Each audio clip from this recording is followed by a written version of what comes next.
Avec le doigt plané sur la ville, il a juré d'être victorieux. Maud Koffler, j'y faisais allusion dans mon sommaire et dans mon humeur, le devoir de mémoire nous sommes le 11 novembre 1918 et évidemment on se concentre sur le souvenir de cette tragédie et pourtant une tombe de la Première Guerre mondiale a été profanée à Tézieux dans l'Ain. Vous avez peut-être entendu les mots du vétéran britannique Alec Penston il y a quelques jours évoquant les rangées de pierres tombales blanches, ses amis tombés pour la liberté et cette conclusion terrible, le sacrifice n'en valait pas la peine.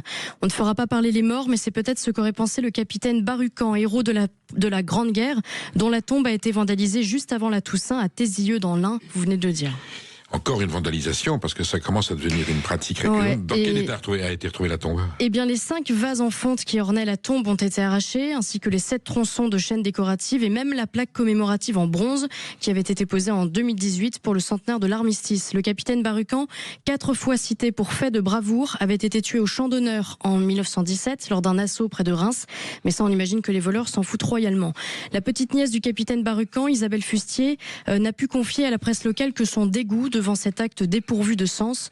Et si la valeur matérielle du butin semble dérisoire, la blessure morale, elle, ne se répare pas, dit-elle. Et pourtant, Maud, c'est pas le seul cas. On en compte d'autres. C'est pas le seul cas. Dans le même département, le monument funéraire de la famille d'Antoine de Saint-Exupéry a été vandalisé la veille de la Toussaint aussi.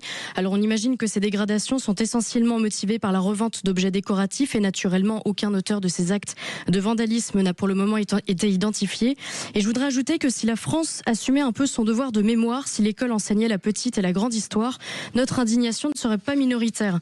Et là vous verrez que personne n'en parlera à part Le Figaro et la presse locale et nous, parce que pour la majorité des Français, une tombe c'est quoi? C'est un ramassis de pierres. Et notre rapport à l'héroïsme, ce sont des policiers et des gendarmes applaudis en 2015, caillassés en 2025. C'est très éphémère. Eh bien justement, nous y revenons à 2h45 avec un officier de gendarmerie qui va nous parler du devoir de mémoire. Enfin, vous voyez, aujourd'hui, alors on pille le Louvre, j'allais dire les bijoux de l'histoire de France, ensuite on pille les tombes, mais on est dans la barbarie totale.